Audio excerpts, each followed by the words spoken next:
दूसरा, सदा नर्मदा में मैंने एक चीज देखी है जी कि स्नेह प्रेम अत्यधिक जी हर जीव जंतु में।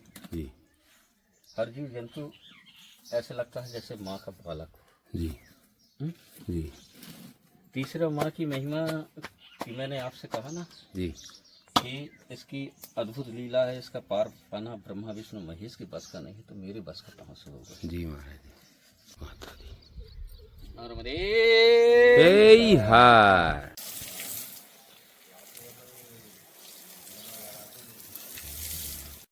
यहाँ सब्जी भी लगाई है महाराज जी ने, और ये देखी भगत सब्जी तोड़ रहे हैं। जय हो। संतों की यहाँ सभी चीज रहती है आश्रमों पर। ये देखिए, मिल गए भैया टमाटर? हाँ, मिल गए। अरे वाह वाह। तो आज देखिए, बिल्कुल ये देखिए, और बहुत बड़ा चूल्हा है। रामदेव हर महाराज जी। हाँ महाराज जी, आज ये गंजी में प्रसादी में क्या बन रहा है महाराज जी? दाल जी धोरी। अच्छा, तो दाल महाराज जी काय की है? तूर दाल। जी जी महाराज जी, अधिकतर आश्रमों पर दाल प्रसादी ज्यादा बनती मैया के तट। हर चीज बनती है, सब्जी भी बनती है, जी जी दाल प्रसादी बनती है, जी जी तूर दाल भी बनती है, मूंग दाल भी बनती है, जी कढ़ी भी बनती है। हाँ महाराज जी। समय के साथ जो कुछ आ जाए वो सब वो बनता है। जी जी महाराज जी। जी जय हो।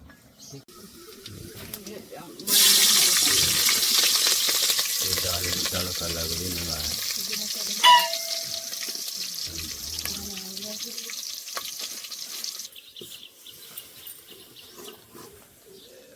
ये देखिए,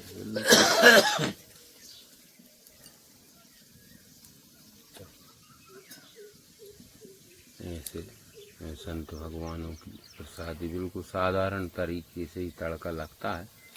हल तेल, हरी मिर्च और धनिया पाउडर, हल्दी। ये देखिए, जय हो।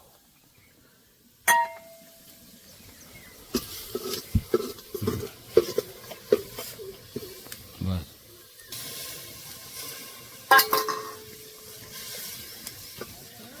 चूल्हे पे प्रसादी सिद्ध होती है। नर्मदे हर महाराज जी। महाराज जी, आज प्रसादी में कौन से टिक्कड़ बन रहे हैं महाराज जी? राम रोट। राम रोड। जी महाराज जी, देखिए भक्तगणों, संत भगवान अपने हाथों से राम रूट बना रहे हैं। तो संतों के हाथ के जो राम रूट टिक्कड़ प्रसादी होती है, ठाकुर जी को भी बड़ी प्रिय होती है, और अधिकतर आश्रमों पर टिक्कड़ों की प्रसादी बनती है और उसी का भोग लगता है। तो महाराज जी,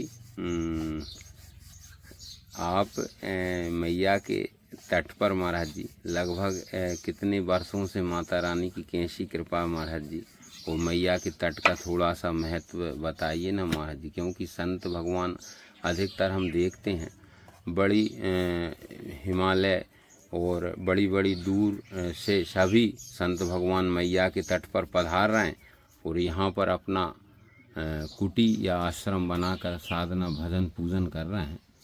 तो थोड़ा सा बताइए ना महाराज जी।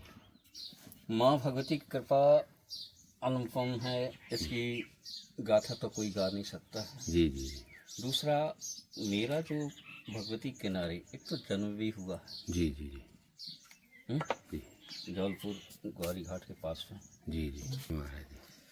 तीसरा, माँ स्वयं कहती है जी कि चेतन हो, जागो, जी तुम मेरे पुत्र बन रहे हो, जी मेरे पुत्र बनने का प्रयास करो। जी अपने आप को ऐसे चीज संचित करो जी जो चरित्र तुम्हारा चरित्रवान बन जाए। जी जी और चरित्रवान जब तुम्हारा ये बन जाएगा, जी वही तुम्हारा प्रारब्ध, वही तुम्हारा भाग बनेगा। जी क्योंकि संसार में आना तो फिर है, जी आना तो फिर है आपको। जी किसी भी भेष में आना है, सिर्फ अपना पहचान नहीं होती, जी भेष में तो आना होगा। जी महाराज जी। और तुम महाराज जी, माता रानी का जो जल है वो अमृत है, और भगवान स्वयं भोलेनाथ जी भी माता रानी के जल का नित्य सेवन करते हैं।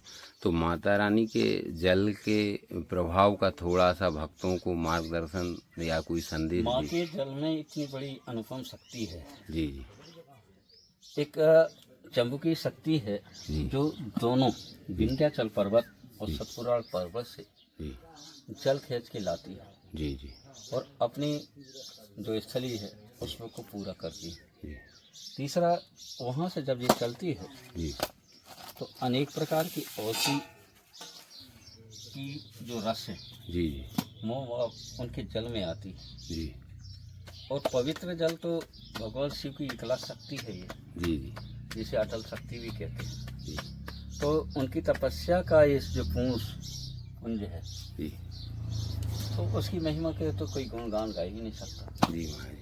हम्म? महाराज जी तीसरा इसमें क्या है जी कि औषधि खींच के लाती है, शंभु की शक्ति है जो हमारी धरातल में, जी भूमि में अनेक प्रकार की खनिज शाखाएं छुपी हुई हैं। जी जी उसका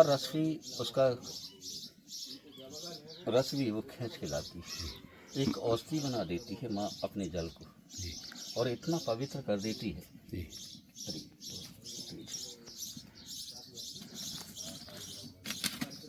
देखिए अग्नि तेज हो गई महाराज जी, गर्मी का समय है।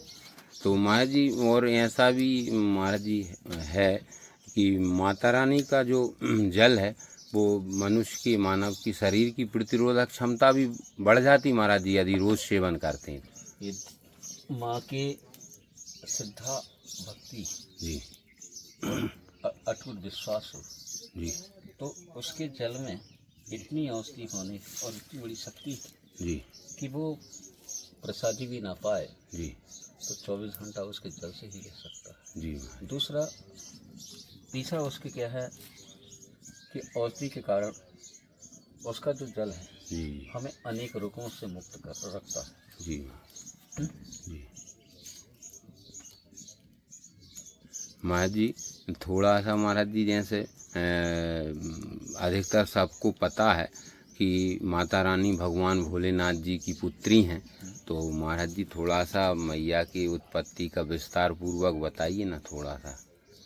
तो प्रभु और माता पार्वती 10,000 वर्ष तक जी नृत्य करती रही। जी नृत्य करने के बाद जब पूरी भूमि त्रिकुटा पर्वत महीन हो गया जी तब उन्हें बैठ के समाधि लगा लिया जी और समाधि जब लगाया तो 10,000 वर्ष तक वो समाधि में बैठे रहे। जी उसी समाधि से, उन्हीं की तपस्या से, उनकी इकला शक्ति से जी माँ भगवती जल रूप में प्रकट हुई जी और जल रूप में प्रकट होने के बाद में माँ ने निखिल ब्रह्मांड को अपने जल से पवित्र किया और आके बैठ गई जब तक उनकी समाधि नहीं खुली प्रभु। और जब उनकी समाधि खुली तो बोले कन्या रूप में बैठ गई, जल को समेट लिया, खुद का जल का विस्तार किया और खुद जल को समेट लिया, वो बैठ गई चुपचाप। जी तब प्रभु भोलेनाथ ने पूछा, पुत्री आप तो किसकी पुत्री है? जी तो बोले प्रभु मैं आपकी पुत्री।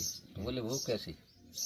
बोले चिन्ह बता तेरे पिता का। जी तो उन्होंने चिन्ह बताया माता नर्मदा ने कि जिनके बाघंबरधारी हो, जी जटा जूट धारण किए, जी त्रिनेत्र हो, जी त्रिपुण लगाए हों, जी सर्फों की माला पहने हो, हाथ में त्रिशूल हो, वही मेरे पिता हैं। जी तो भोलेनाथ का ये चिन्ह तो मेरा ही।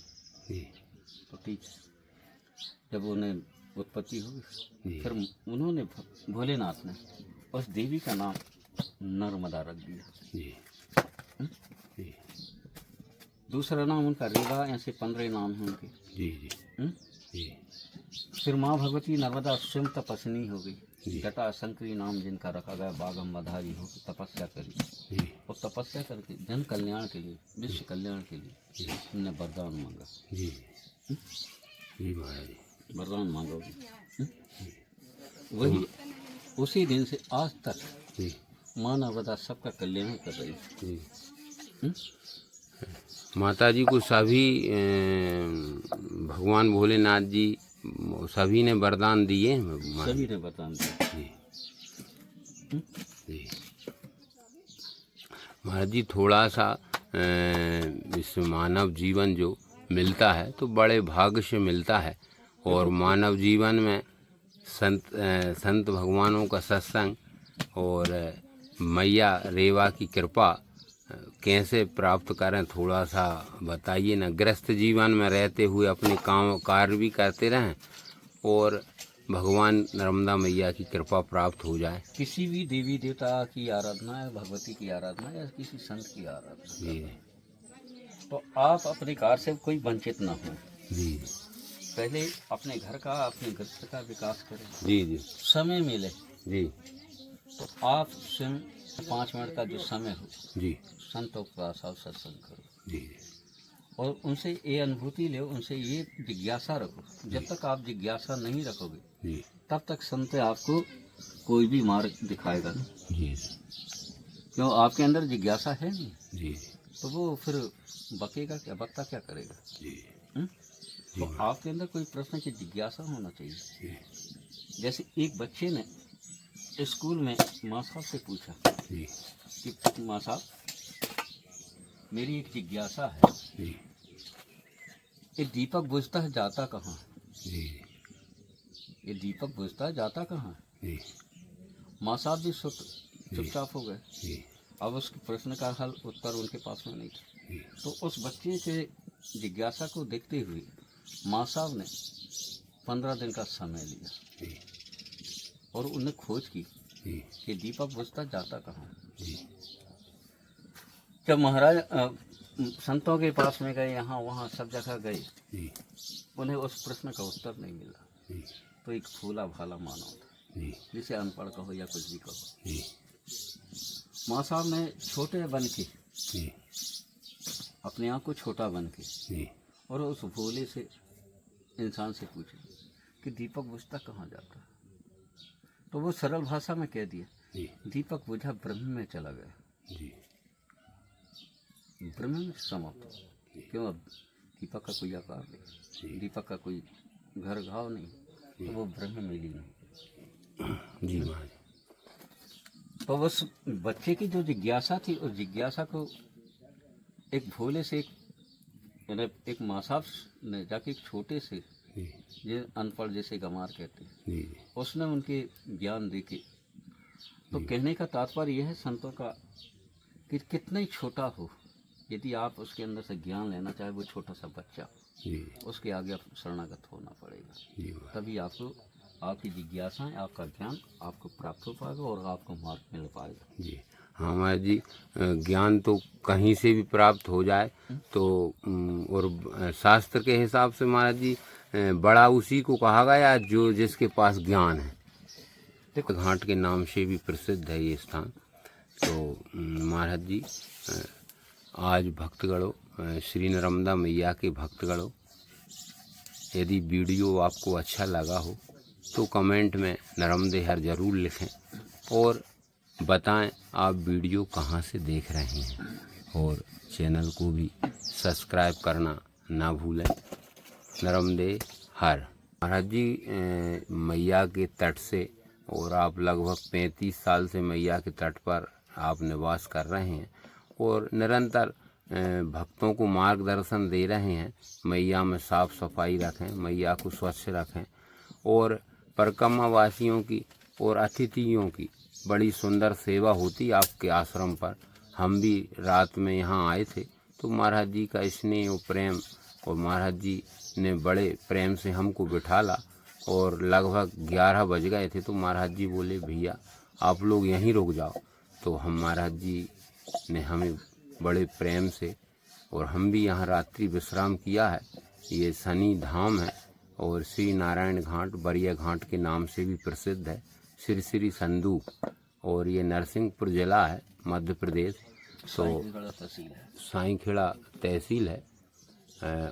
और महाराज जी का जो स्नेह और प्रेम, महाराज जी का स्वभाव बड़ा ही विनम्र एवं सरल है, और महाराज जी बड़े ही सत्संगी एवं बहुत ज्ञान, ज्योतिष के बारे में, शास्त्रों के बारे में, पुराण सभी का ज्ञान है महाराज जी को।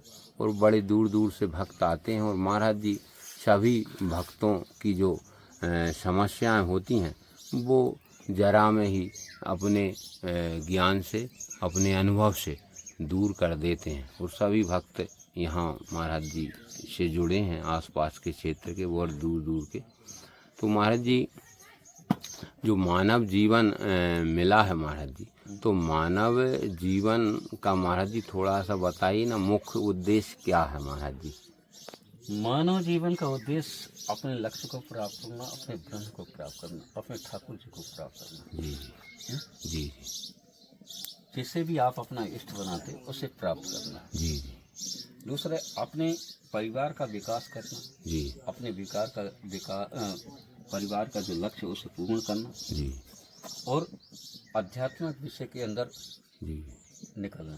जी हम्म? जी उसमें जब निकलते हैं आध्यात्मिक विषय में जी तो प्रेम सेवा हमारे अंदर जागृत होना अनिवार्य, तभी हम किसी की सेवा या आध्यात्मिक विषय में कोई अनुभूति ले सकते, अन्यथा कुछ नहीं। तो महाराज जी सेवा का विशेष महत्व है मानव जीवन में। मानव जीवन सेवा का विशेष महत्व है, प्रेम और सेवा का। जी जी ये बात गीता में भगवान श्री कृष्ण ने भी कही। जी जी महाराज जी, जी महाराज जी, नर्मदे हर महाराज, नर्मदे हर। ये प्रसादी बन गई है और महाराज जी अब भोग लगाने को आए हैं। जय हो जय हो। और बड़ी सुंदर बगिया बनी महाराज, यहाँ पर महाराज जी की धूनी बनी है। और धूनी का संतों के जीवन में बड़ा ही महत्व होता है, क्यों संत भगवान जो धूनी माता होती हैं संत भगवान की। देखिए महाराज जी ने थाली लगा ली है और भगवान को भोग लगाने के लिए जा रहे हैं महाराज जी। जय हो। ये देखिए, जय हो महाराज जी, आपकी जय हो।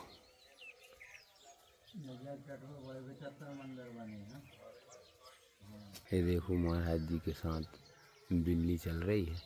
और आश्रमों पर तो सभी को आश्रय मिलता है। ये देखिए महाराज जी भोग लगा रहे हैं भोलेनाथ जी। जय भोलेनाथ भगवान, जय हो प्रभु। बम भोलेनाथ, बम बम भोलेनाथ।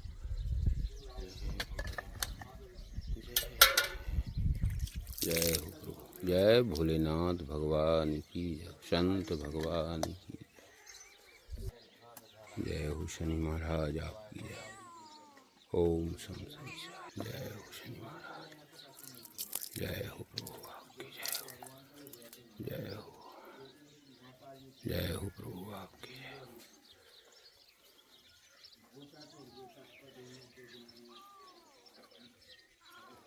देखिए अब प्रसादी गौ माता को भी खिला दी है, तो गौ माता को भी प्रसादी हो गई है।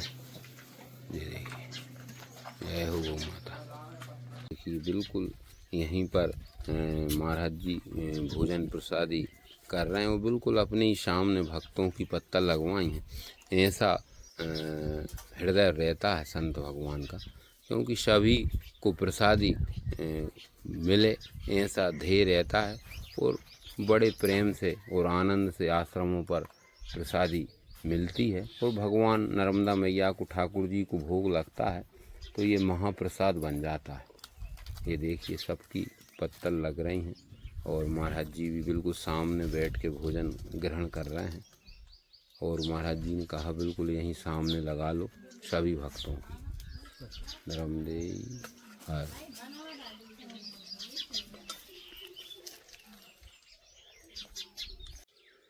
महाराज जी आज हम धन्य हुए आपके दर्शन करके, और वीडियो के माध्यम से भक्तों ने भी आपके दर्शन, नर्मदा मैया के दर्शन करके वो भी धन्य हुए। यह स्थान नारायण घाट, बरिया घाट के नाम से प्रसिद्ध है। सिरसिरी, संदूक, जिला नरसिंहपुर, मध्य प्रदेश, तहसील गाडरवारा, उप तहसील साईंखेड़ा। महाराज जी आपके चरणों में कोटि कोटि दंडवत प्रणाम। नर्मदे हर महाराज जी।